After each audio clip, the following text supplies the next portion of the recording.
بسم اللہ الرحمن الرحیم۔ السلام علیکم۔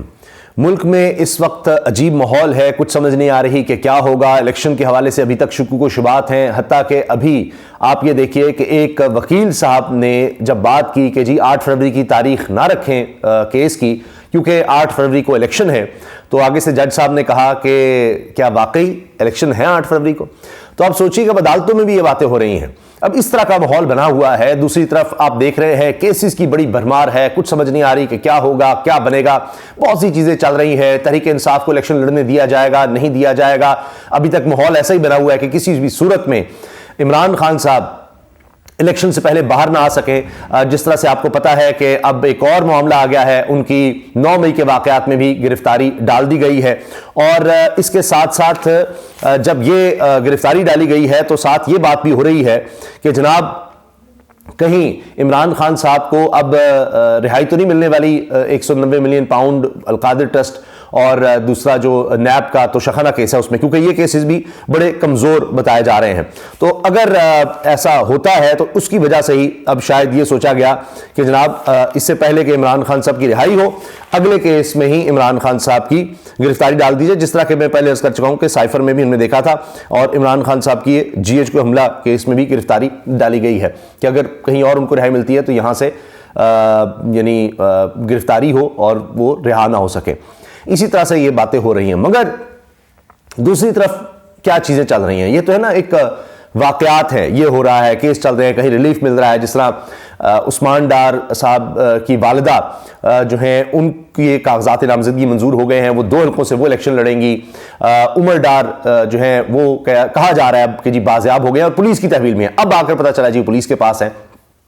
یہ چیزیں ہو رہی ہیں، یعنی ان کا لاپتہ ہونا جو ہے وہ بھی ختم ہو گیا۔ میں دیکھ رہا تھا عثمان ڈار بڑے جذباتی نظر آ رہے تھے، لیکن کہیں کہیں ایک اطمینان بھی تھا بھائی کی بازیابی کا، اور والدہ جو ہیں وہ الیکشن لڑ رہی ہیں، اور پھر وہ کہہ رہے ہیں جی میرا ووٹ والدہ کے لیے، میں نے سیاست چھوڑی ہے، میں نے اپنے بھائی کو، اپنی ماں کو نہیں چھوڑا۔ تو یہ چیزیں آپ دیکھیں کہ کیا ہو رہا ہے، کس طرح سے یہ لوگ اب تھوڑے اطمینان میں آ رہے ہیں، حوصلہ پہلے سے بڑھ رہا ہے مشکلات کے باوجود۔ اب میں آپ کے سامنے رکھتا ہوں کہ ایک ایسے جنرل کی بات جو موجودہ ماحول میں بھی بات کر رہے ہیں۔ اب آپ جانتے ہیں، اگر آپ کچھ عرصہ پیچھے چلے جائیں تو آپ کو کئی ریٹائرڈ افسران، فوجی افسران بات کرتے ملیں گے ایکسپرٹس کے طور پر، لیکن اب آپ کو ٹیلی ویژن پر وہ اس طرح نظر نہیں آئیں گے، بول بھی نہیں رہے، کیونکہ ماحول ایسا ہے کہ کیا بات کی جائے۔ اب اس میں دیکھنا یہ کہ اسٹیبلشمنٹ کیا سوچ رہی ہے۔ یہ تو ساری چیزیں ہو رہی ہیں نا، یہ سارے معاملات چل رہے ہیں، کبھی کوئی گرفتاری، کبھی رہائی، الیکشن ہوں گے نہیں ہوں گے، کاغذات نامزدگی کے حوالے سے کس طرح سے آپ نے دیکھا پکڑ دھکڑ ہوئی، سارا کچھ ہوا، لیکن اس کے باوجود زیادہ تر کے نظر آ رہا ہے کہ کاغذات نامزدگی منظور ہوتے چلے جا رہے ہیں، اور جن کے رہ گئے ہیں شاید ان کے بھی منظور ہو جائیں گے، کچھ لوگ رہ جائیں گے وہ پھر اپیلوں میں جا رہے ہیں، ان کے بھی شاید منظور ہو جائیں۔ لیکن اصل پیچھے کیا چل رہا ہے؟ یہ تو ایک ایونٹس ہو رہے ہیں نا، لیکن اصل کہانی پیچھے کیا ہے اس پر آتے ہیں۔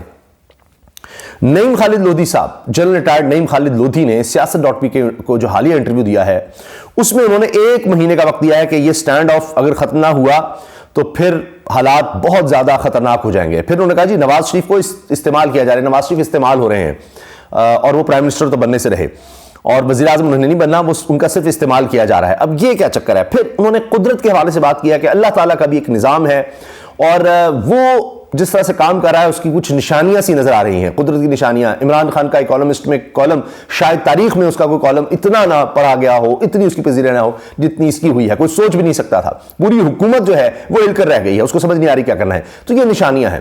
اب نعیم خالد لودھی صاحب نے کیا کہا ہے، وہ سارا ان کے انٹرویو کا جو اہم پہلو ہے وہ میں آپ کے سامنے رکھوں گا، مگر اس میں چونکہ نواز شریف صاحب کا ذکر آ گیا تو پہلے میں آپ کو بتا دوں کہ جس طرح سے چیف جسٹس قاضی فائزہ صاحب نے کیس سنا، اور یہ تاحیات نہلی کا کیس، یہ صرف کہا جا رہا ہے، اعتزاز صاحب کہتے ہیں 6 لوگوں کا معاملہ تھا، اور اس کے لیے انہوں نے اتنی جلدی دکھائی، جبکہ دوسری طرف جو 25 کروڑ لوگوں کا معاملہ ہے فری اینڈ فیئر الیکشن کا، اس میں ان کا انداز، ان کی گفتگو وہ آپ نے دیکھ لی ہے، وہ کیا ہے۔ اب قاضی فائزہ صاحب یہ کہتے چلے گئے کہ جی دیکھیں یہ جو تاحیات نہلی ہے نا، اس کو کسی شخصیت سے نہ جوڑا جائے، یعنی نواز شریف صاحب سے نہ جوڑا جائے، اس کو نواز شریف سے نہ جوڑا جائے، نہیں ہم تو ویسے ہی جلدی کر رہے ہیں کہ جی یہ الیکشن سے پہلے اس کو ڈیسائیڈ کرنا ہے۔ اچھا یہ بعد میں بھی ہو سکتا تھا، لیکن 6 لوگوں کے لیے انہوں نے کتنا زور لگایا، کیا کچھ کیا، اور پھر نواز شریف صاحب کے حوالے سے وہ کہتے رہے کہ جی ان کے لیے نہیں ہے، کسی ایک شخص کے لیے نہیں ہے، اور وہ بار بار اس کی وضاحت دیتے رہے، لیکن مریم نواز صاحبہ کی ایک ٹویٹ نے، ان کی ایک حرکت نے سارا کھیل تباہ کر دیا۔ مریم نواز صاحبہ نے ایک ری ٹویٹ کیا جس میں انہوں نے کہہ دیا جی نواز شریف وزیر اعظم، یعنی جیسے ہی کیس کا فیصلہ ہوتا ہے تو انہوں نے بتا دیا کہ یہ تو نواز شریف صاحب کے لیے تھا سارا کچھ، اور نواز شریف صاحب کی تحیت نے لی ختم کروانی تھی. جس طرح سے ایک پورا لندن پلان تھا، وہ نواز شریف نے کب آنا ہے، کس طرح سے ریلیف ملنا ہے، عمر تا بندیال صاحب ریٹائر ہوں گے، یہ خود یہ کہتے رہے. اور اس کے بعد یہ کہ جی ان کے بیانات موجود ہیں کہ جی قاضی فائسہ صاحب آئیں گے تو ہمیں انصاف ملے گا، ہمیں انصاف ان سے ملے گا.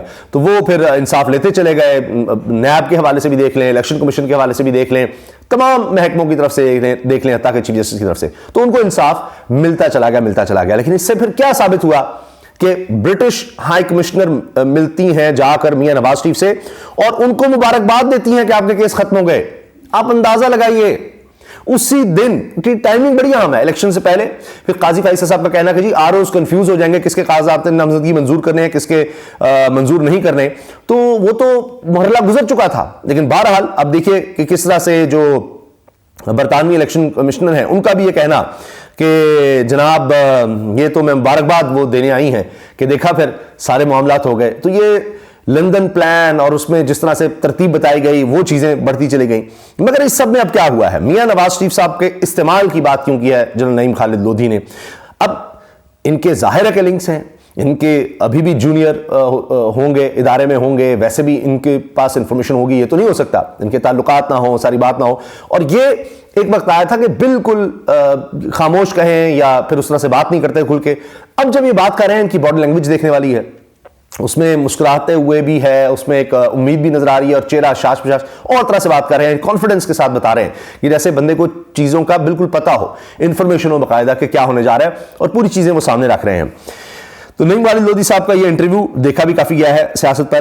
وہ کہتے ہیں جی کچھ اچھی چیزیں ہونا شروع ہو گئی ہیں. اور اب یہ دیکھیے وہ ان کو اچھی چیزیں کہہ رہے ہیں، کہتے ہیں جی کچھ اچھی چیزیں ہونا شروع ہو گئی ہیں، جیسا کہ عمران خان نے اپنی پارٹی کے ساتھ مشاورت شروع کر دی ہے. اس کے علاوہ عورتوں کو رہا کرنا شروع کر دیا گیا ہے. آپ نے دیکھا خدیجہ شاہ کی رہائی ہوئی ہے اتنے عرصے کے بعد. صنم جاوید کم از کم میڈیا کے سامنے آئی ہیں، اگرچہ ان کے کاغذات نامزدگی ابھی تک وہ معاملہ لٹکا ہوا ہے، کیونکہ مریم نواز صاحبہ کو پتا ہے کہ اگر صنم جاوید آ گئی تو میں تو گئی، اور بڑی بے عزتی ہے کہ اس سے ہاروں گی تو. اچھا پھر جناب عورتوں کو رہا کرنا شروع کر دیا گیا ہے. اب اس میں آپ عمر ڈار آخرکار چلیں کسی حد تک پولیس کے سامنے کسی کے سامنے تو آئے ہیں، کیا ہوگا. اور پھر عثمان ڈار اپنی والدہ کے ساتھ ڈٹے ہوئے ہیں، ورنہ یہ بھی ہو سکتا ہے ان کو دوبارہ کہیں لاپتہ کر دیا جائے، ان کی یعنی فیملی کو کچھ اور ایسا کیا جائے کہ والدہ بھی جو ہے وہ الیکشن میں کنٹیسٹ کر سکیں، بڑا کچھ ہو سکتا ہے. خیر اچھا پھر نعیم خالد صاحب کہتے ہیں جی کہ عورتوں کو رہا کرنا شروع کر دیا گیا ہے. پی ٹی آئی کی طرف سے سوشل میڈیا پر فوج کے خلاف بیانات میں کمی ہوئی ہے، اور پی ٹی آئی کی کارنر میٹنگ کے دوران پاک فوج زندہ باد کے نعرے بھی لگ چکے ہیں. اس کے علاوہ آرمی چیف کے دورہ امریکہ کے دوران بھی پی ٹی آئی نے اپنا اثر و رسوخ استعمال نہیں کیا جیسا کہ وہ کر سکتے تھے. یہ بات آپ نے دیکھی کہ وہاں پر احتجاج ہو سکتا تھا لیکن وہ نہیں کیا. لہٰذا یہ آئیڈیل ٹائم ہے مذاکرات کرنے کا اور اپنی غلطیاں سدھارنے کا. عمران خان کا لکھا ہوا آرٹیکل اتنا مقبول ہونا یہ بھی اللہ کی طرف سے ایک نشانی ہے کہ وہ پاکستان کو کسی خاص ڈائریکشن کی طرف لے کر جا رہا ہے، خاص ڈائریکشن کی طرف اللہ تعالیٰ لے جا رہا ہے. اور گانا نقدہ کوکا مشہور ہونا بھی یہ بھی ایک اشارہ ہے کہ جی آپ دیکھیں کہ وہ کہہ رہے ہیں کہ اس گانے میں کیا ہے، صرف یہ کہ جی عمران خان کا ذکر ہے تو اتنا پاپولر ہوتا چلا جا رہا ہے. تیسرا اس کا ورژن آ گیا، آپ دیکھ رہے ہیں تو بڑھتا چلا جا رہا ہے. تو اس سے بھی پتہ لگتا ہے نا پاپولیرٹی. نہیں ایک شخص آپ دیکھیں کہ جب وہ ایک سیاسی لیڈر کے ساتھ ساتھ آگے بڑھتا وہ ایک داستان بننا شروع ہو جائے، وہ لوگ گیتوں میں آنا شروع ہو جائے، وہ اس کے آرٹیکل دنیا میں سب سے زیادہ پڑھے جانے لگے ہیں، وہ کہانیوں میں بن جائے، محاوروں میں آنا شروع ہو جائے، اس کے جملے اس طرح سے آنے لگ جائے، وہ ٹرکوں کے پیچھے رکشوں کے پیچھے اس کے لکھے ہوں، ہر طرف اس کی بات ہو رہی ہو، سیاست اس کے ارد گرد گھوم رہی ہو، تو بات پھر ظاہر ہے کہ ایک قدرت کا اپنا ایک نظام ہے. افواج پاکستان ہم عوام فوج کے بغیر، اچھا پھر وہ کہتے ہیں جی افواج پاکستان ہم عوام فوج کے بغیر اور فوج عوام کے بغیر ناممکن ہے. افواج پاکستان ہم پر چھت کی طرح ہے، اس چھت میں سوراخ کرنے سے سب کو نقصان ہوگا. عوام فوج کے بغیر اور فوج عوام کے بغیر ناممکن ہے. میری رائے میں 9 مئی کے وہ لوگ جو جلاؤ گھراؤ اور تشدد ملوث ہیں ان کے خلاف کارروائی کریں، اور جو بے گناہ ہیں انہیں رہا کریں. اس کے علاوہ پی ٹی آئی کے لوگوں نے سوشل میڈیا پر فوج کے خلاف زہر اگلنا بند نہ کیا تو سٹینڈ آف ختم نہ ہوا، اور سٹینڈ آف ختم نہ ہوا تو پھر چیزیں ہاتھ سے نکل جائیں گی. اس کے لیے میں 1 ماہ کا وقت دیتا ہوں, صرف 1 مہینے کا وقت ہے جی. ساری پارٹیاں مل کر مشاورتی کمیٹیاں قائم کریں. Number 1 economy, number 2 foreign policy, number 3 security. Election ملتوی ہونے سے سینیٹرز کی مدت میں اضافہ ہو سکتا ہے, یہی وجہ ہو سکتی ہے سینٹ میں بل پاس ہونے کی. الیکشن التوا کی. ملک کی اسٹیبلشمنٹ ملک کی اچھائی کے لیے ہی فیصلے کرتی ہے. نواز شریف کو صرف, یہ سنیے گا, نواز شریف کو صرف ووٹ اٹریکشن کے لیے استعمال کیا جا رہا ہے, وہ وزیر اعظم نہیں بن سکتے. ووٹ اٹریکشن کے لیے استعمال کیا جا رہا ہے کہ جی نون لیگ کا ووٹ تو بالکل ختم ہو گیا, نواز شریف آئیں گے تو شاید کچھ ہو سکے گا.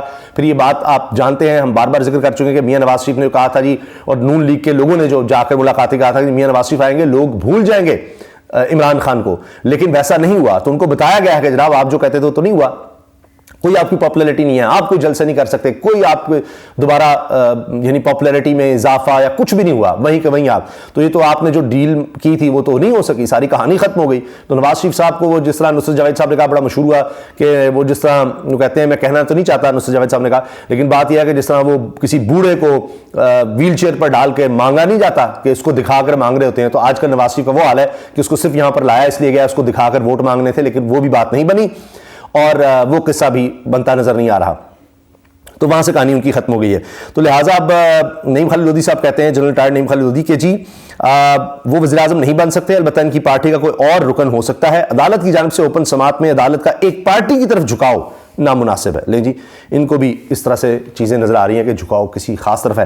تو یہ جناب لیٹسٹ اپڈیٹس ہیں نعیم خالد لودھی صاحب. یہ میں وثوق سے کہہ سکتا ہوں کہ یہ باتیں وہ ایسے ہی نہیں کر رہے, وہ انفارمیشن کی بنیاد پر, اور ظاہر ہے کہ ان کے تعلقات ہیں, وہ چیزیں دیکھ کر سمجھ کر ہی یہ سب باتیں کر رہے ہیں, اور ان میں بڑے واضح اشارے ہیں کہ کیا ہونے جا رہا ہے.